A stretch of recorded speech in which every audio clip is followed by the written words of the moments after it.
Hello ladies and gentlemen, and welcome back to Pikmin 2. In the last episode we gathered yellow Pikmin and explored the Citadel of Spiders. We had a bit of an issue. Olimar was brutally murdered by some roving, not mandiblons, that's the name of the family as a whole. What are they called? Nope, name's completely forgotten me. It's the beginning of a new recording session, and apparently my brain's not yet warmed up, so there we go. Sheer Grub, that's it. Sheer Wig, actually, because it was the adult ones. So, here we've got a bit of stuff to do before unlocking our first... We're going to be doing a cave today, but we actually got a couple of surface treasures to get first. So, we are going to head over here towards the burp plant area. Actually, I probably do want them to be together here. By the burp plant, I of course mean the burgeoning spider wall over here that produces purple berries. Nope, they're still dead from yesterday. Excellent. So we have got two of them here, and... the berries are ready, because that's you know, berries are ready when the ravenous whiskers appear as well. Well, let's kill that dude. Or not. Interesting. Well, either way, we've got two bits of business here, and my sensor bar is not positioned properly, which is why this is going mad. I should have really spent more time setting up, but I didn't, because I started recording too late, and you can see the effect it is having. Right, let's split the Pikmin. Yellows are what I actually need, so we'll take them with Louis. Reds are unnecessary, and so their business is going to be in the burp gathering district. Right, what we need to do here is, our first business is to go... let's go around here. It's got two bits that are relatively easy to get out in the open. Number one is the Impediment Scourge up here. You'd be amazed, as you can see there, how high yellow Pikmin can actually fly. Basically, if you can successfessly point your cursor up there, they will throw up there successfully. You need 10 of them to get that treasure moving, and I've thrown more than 6 up there. Trust me. Well, I want to get it down. I guess I can work out more. Guys, come on, get on it, will ya? There we go. Yeah, totally 15 of them. I'm going to shake out to get a couple of them off it, because I need to... Ugh. Everything's going badly wrong at the moment. Well, not badly wrong, something actually bad is happening. Right, can that get moving? That can get moving. Cool. Now we're going to do something that was irritating in Pikmin 1, you may remember. Well, actually, you know what, I've never talked about it at this point, so I should probably talk about the fact that... Has anyone noticed that the geometry of the Awakening Wood is very much the Forest of Hope from Pikmin 1, and this is very much the Distant Spring? There are some slight differences in where things are, and this part, for example, is far less complicated. There's a really shitey treasure to get up here. And there's definitely, like, stuff has changed in the surprising amount of time since we were apparently last here. But anyway, we can get this moving as well, and that is our second treasure for the morning. And these two are our two overworld treasures we want to get. So with them done, we're actually largely done on the overworld for now. We just need to make our way through to the next thing. So I'm going to send Louis back with the... Okay, I'm machine notes. I'm going to set Louis to sleep, and have a couple of Pikmin take him back, and then have the remainders wait here with Olimar. Right, here we go. First treasure has arrived. So I gave this one's name already, but there you go. This is the Impediment Scourge. Which is a strange thing. It makes it sound like it's going to be a scour or something, but it's very clearly a bottle opener. Ah, well. So they're going to take Louis back, and I'm just going to basically wait here, because I think we're only 1 or 2 away from getting another burp. Because before we got to this plant, the Whiskipiller had eaten a couple of them. So hopefully we can grab a couple more before going about the day's business, which is the second cave in the Perplexing Pool. And it's a really fun one. It's got a very amusing theme and a lot of quite cool treasures and a very unusual boss, is all I will say. I probably should have left everyone there, but hey. So basically, once that can lid has got back, we're going to head back and we'll go on from there, gather some Pikmin, and head into a cave.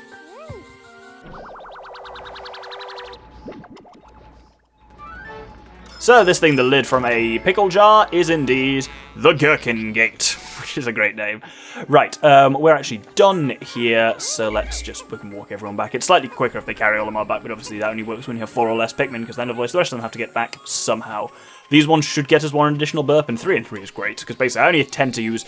Well, that's a lie, actually. I was going to say I only tend to use burps when I'm up against bosses, but there are actually some cases in which that's not true. And those are upcoming. So, what do we need total? We need a few more reds. I'd say another 5 reds should do it. Yellows, we actually probably want to put some back. Yellows are useful in this cave, but not that useful. Purples, we need a fair few of. I need all of them. Pikmin numbers may be slightly different to what they were at the end of last episode. There was an issue and a save file went bye-bye. I don't want to talk about it, but yes. So the number of Pikmin I have total and the number of deaths and by various causes will probably be slightly different to what they were. And everyone's not quite flowered, are they? Oh, some of the purple ones are leafed. That's even worse. Oh, they're so slow. Well, either way, from here, what we need to do is head back over to where we just were, and there's basically, we're about to learn a new feature of the yellow Pikmin, and while we're doing that, like, where the hell are those leaf purples? Oh my god. That's going to be infuriating. I need to, well, definitely while I'm opening the way forward, I think priority 1 is going to get these fuckers flowered, otherwise I'm going to be irritated for the entire day, I think. Come on, there we go. So, so I'm not where I thought I was. Nope. Yes, there we go. Right, so, as I mentioned last time, when we got yellow Pikmin even first, their big thing is electricity, and as part of that are these features that were not in Pikmin 1. This is an electric gate. So, as the name implies, it's a gate covered in electricity. Only yellow Pikmin can successfully damage it. I have said this before and will say it again. Not using my words very well, am I? Electricity is the most dangerous thing. Like the most dangerous hazard in the game. Electricity will instantly kill any Pikmin who comes into contact with it. You don't get a chance to save them or anything like you do with other stuff. It's just one hit and down they go. And so it's a particularly brutal hazard. So hopefully we're not going to fall foul of it one way or the other. I could build up some Pikmin numbers now or some fart numbers while it's been knocked down. Ugh, I shouldn't. Especially because that's gone down 1 unit. No, I'll just wait for it for now. Wow.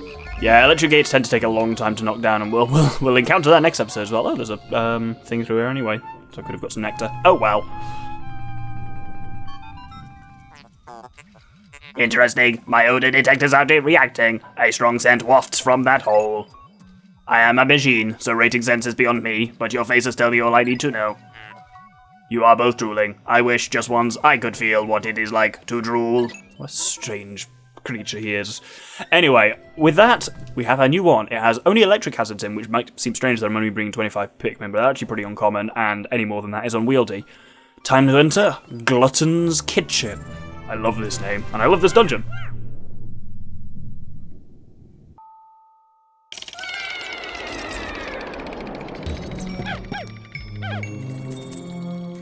So as you can see immediately, it's got a very different look to any other dungeon we've been in so far. It's got this kind of like playtime theme to it.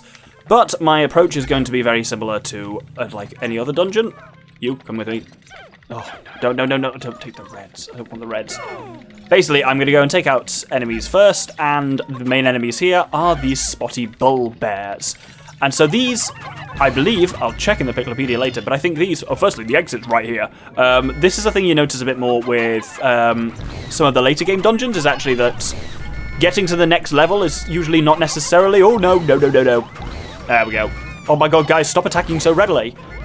You'll notice that I've been able to, many times, I'm saying like 3 things. Firstly, in later dungeons, getting to the lower levels is not so much... Getting through the levels is not so much the challenge as getting out with treasure. Any idiot could get down the levels if they need to. Number 2, I was going to say, is, yes, these are spotty bull bears. I don't know if they're actually... I think they are actually dwarf versions of the adult, rather than being imitating bread bugs. But I don't know for sure. And finally, what I was going to say is, yes, you'll notice sometimes they'll start snacking on your Pikmin, but they go, nom, nom, nom, nom, nom, and then they have to actually swallow the Pikmin in order for the Pikmin to die. If the enemy that's doing the eating is killed before it actually finishes doing the eating animation, then your Pikmin is saved, and you don't have to worry about it actually dying. Oh, wow, a lot of those missed. Well, there we go. Here's our, I believe, only treasure on this floor. Most of the treasure here is in the form of dwarf bulborbs, as you saw. That one was in there, and as was the treasure. So this is the thing which you can't get into easily, but if you chuck a Pikmin in there, they can get out of it, no problem. With that, I think we're basically done on this floor. Let's just grab that treasure.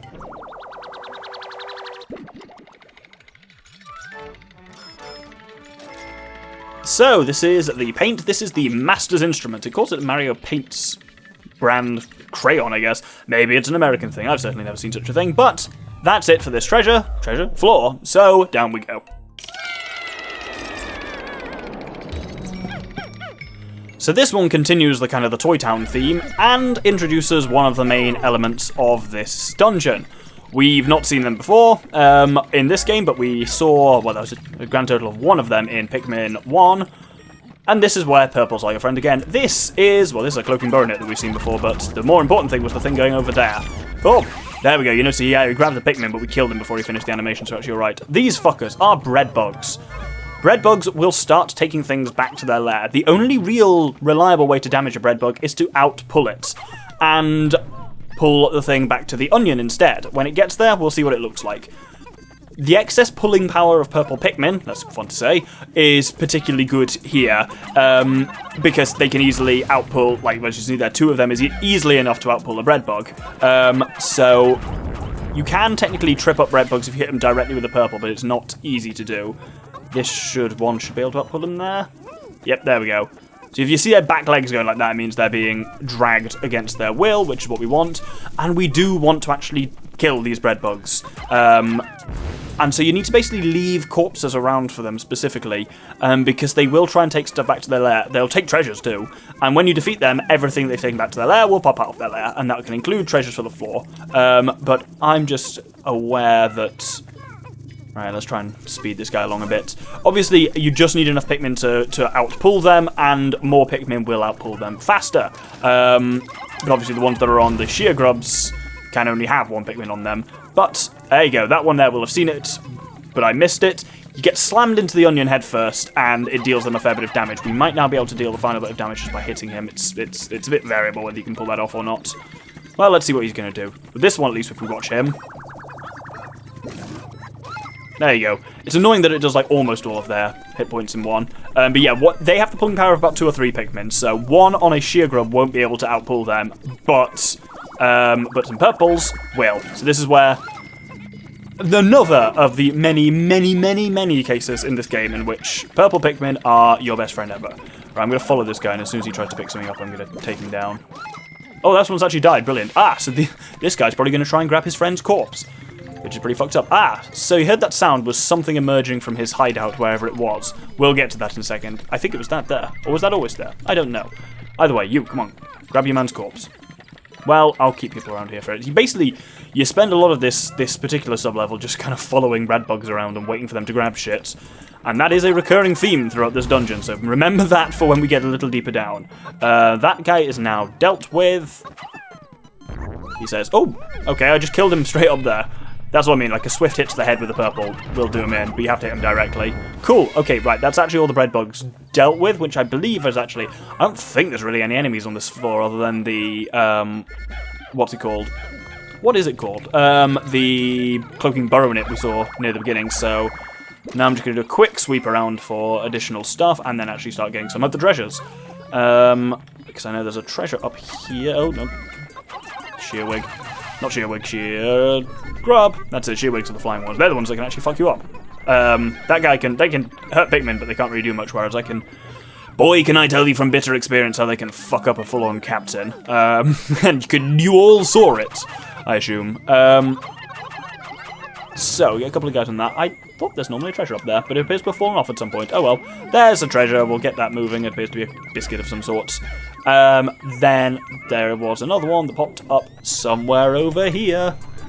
I think, yeah, this is basically serves as your introduction to bread bugs. So most of the enemies on this floor are shearwig things, basically just to give you something to be able to drag around with them. And each shearwig is worth 1 coin. But hey, you know, every little helps over the course of a full gameplay thing.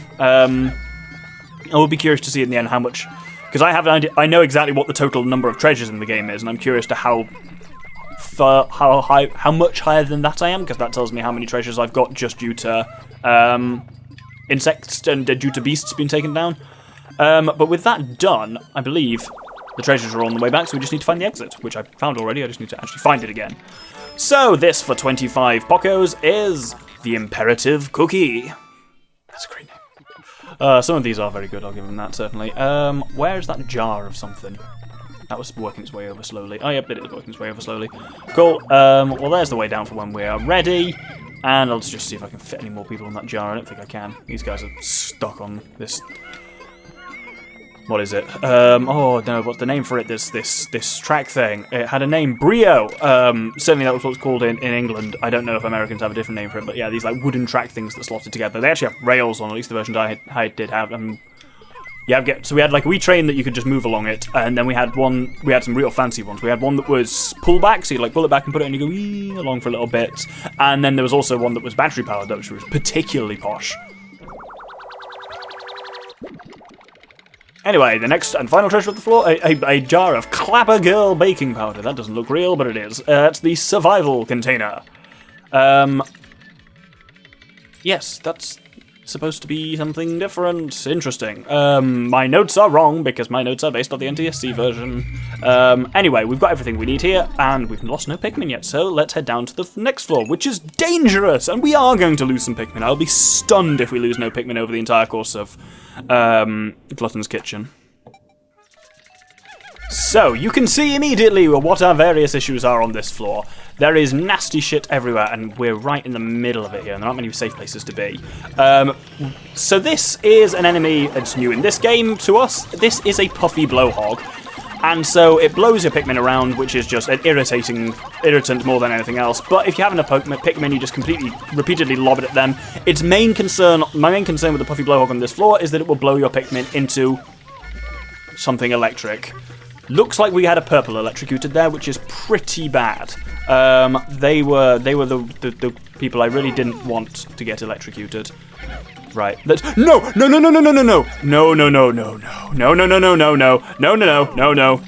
Oh, everything's going bad. Oh, bloody idiot's got onto the wrong side of the fucking electric gates. And then, well, what was knowing up there was watching a load of red Pikmin attack an electric gate and just seeing their tiny lives flash before my eyes. Just get everyone who isn't a yellow back safe over there. Including this idiot purple, apparently. There's a bread bug running around. There's two bread bugs running around, and they're probably going to grab a fair few treasures in the first instance, and there's not really anything I can do about it. For now, I just got to make sure there's enough corpses at the end to safely distract them with. Because they can't do anything. They can't harm you in any way, red bugs. Okay, they can, but it's really hard. You have to be losing a tug of war with them, and if you get pulled all the way back to their lair, then you have a bad time. But that is very, very uncommon, because you have to be really not paying attention to them for that to happen. As ever, this is the classic case of you just got to go around and disarm all the available traps with... all the available traps, all the kind of active traps with the Pikmin that are immune to them, and then move with everyone else. The slight issue with this one is, so I've said before that oh, you little bastard. Well, hopefully you'll even try and pull that past my own Pikmin who will just grab him automatically. Ooh. But yes, let's get some of these on that and get ready to do the bread bug in. Yeah, so as I've said before, the maps of the dungeons are randomly generated, and this one was just particularly nasty because it slapped me kind of in the middle of everything. Usually it's like you're at one end and the shit you need is at the other end. Alright, let's see if I can finish this guy for some hits from my purple. There we go. Yeah, it's basically you don't do much damage with that purple hitting technique, but you do some, so if you've literally just got to... It's annoying, kind of, that bringing him back to the onion doesn't... Well, the research pod doesn't... kill them. It just does like 95% of their health. Whoever designed that is an idiot. But we have got most of those anode beetles sorted now. I'm going to leave them there because we will likely need bread bug bait at some point. Well, one of the treasures we can see is over there, so I don't know if that was always there or whether that's come from a bread bug's nest, but we'll deal with that shortly. For now, we've got a few more anode beetles and maybe some more electric gates to take out. So let's just do that. You can see that green thing over there in the top left is the bread bug's nest. So that's where it'll try and take stuff back to. So you can see it's pretty difficult for it to take something with a couple of Pikmin attached back to that without you realising. It just doesn't really happen. You're going to try and take that, so let's try and pull you on that. Oh, actually, he's got a fair bit of tug there. Wow, really? I guess I'm just used to using purples on it. There we go, cool. Well, that's enough to get that moving back to my base instead of his base. And we've got a few more. We've got one more anode beetle to take out over there. Ah, this is a purple a berry thing. So we'll need to bring some whites over there in just a second. So no, looks like the bread bug didn't get to any of the treasures in time. Well, that one's buried, and they can technically grab this one here, but fortunately for me, they did not. Right, that sounds like we did get something back there. So let's switch over to Olimar, because that guy's basically dead, and let's see if we can finish off the bread bug with a swift hit from a purple. There we go. Right, now with that done, I believe all the traps and all the nasty stuff on the level is diffused. You will notice, oh, that sounded like something came out of his base as well. Indeed it did! That thing popped out, that pair of castanets, that wasn't there before. But yes, everything seems to be diffused now, so now it's just a matter, as is always the case, of sweeping up the crap. Yeah, you'll notice it gives you a yellow candy pop bud there, basically for if you've managed to come down here without any yellows, or if all your yellows have died somehow, because it will tend to do that when a hazard comes up. It won't always do it, because that's the kind of game this is, but obviously the surface tells you what hazards to expect as you come down, so it is fairly uncommon that you will get to a thing and have literally no way of dealing with the hazard unless you have had just a particularly bad time of things. Let's get a few more of these corpses moving, and then let's actually try and get these treasures going. So here's number one, the castanet. So it turns out it wasn't a white Pikmin buried thing here. It was just that, it was reaction to that castanet that had been got by the bread bug. I believe, are there any more anode beetle corpses? Nope, this is basically it. Let's get this moving, and then I think we're all good. There are a few more, there's a few, what are they called, eggs around, and I'm going to try and just crack them into them with purples, because I might get some free burps or farts. And I might see the mitites that occasionally live in there. They've not come up so far. They will by the course of this cave or the next one, pretty sure. But for now, nope, we're still not seeing them. That's quite nice. I don't know how this guy got deflowered, but I guess it happened. Hey, there we go. The castanets have made it here. So, this ruined pair of castanets is the Harmonic Synthesizer for 120 Pocos, and then this compass is on its way back. Let's just crack in the rest of these eggs. Hoping for a free purple fart. Not that I particularly need them, because I got 3 of each. That's a nice position to be in. What the? You'll notice the edges of these levels are sloped, so that if you do accidentally throw a Pikmin over them, they will just naturally come back to you, which is very nice. Have we got any more eggs left to break? I don't believe so. It gives you a lot of eggs on these floors as well, in case you've had to make some yellows and you want to flower them up, so it gives you a decent supply of nectar for that. So, for 100 Bocos, this is the Director of Destiny, a broken compass, but it's certainly wiggling around a lot. And that's everything on the floor, other than we have one more egg over here. I'm just going to quickly investigate it. And then we will, there we go, move on with Olimar, who I believe is right next to the exit. Oh, look at that, it's just dropped anode beetles on these shitbags. Let's pull them back. Everyone come back, come back, come back, because once those anode beetles are on their feet, that's going to be a problem. Yes, later dungeons do this to you. They'll just drop shit on you. Sometimes it's explosive, sometimes it's rock, sometimes, like that case, it's an enemy who is very dangerous to Pikmin that aren't prepared for it. You have to be on your feet with later dungeons. You really actually can't relax. So I'm glad that the game has let me demonstrate that in the safe confines there. Well, might as well get these things moving back, and then I think we are good to go. Yeah, the likelihood of shit being dropped on you increase. Certain areas will almost always trigger a drop, and they tend to be where bloody eggs are hidden, because this game is shitty like that.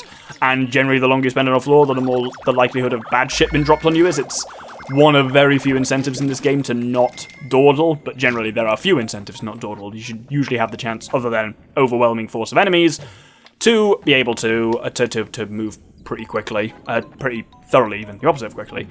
Anyway, we are going to hold it there, so thank you very much for watching. This episode will come halfway down Glutton's Kitchen. Next episode we'll be going into the dangerous floors of Glutton's Kitchen and taking on the boss. Thank you very much, and good day.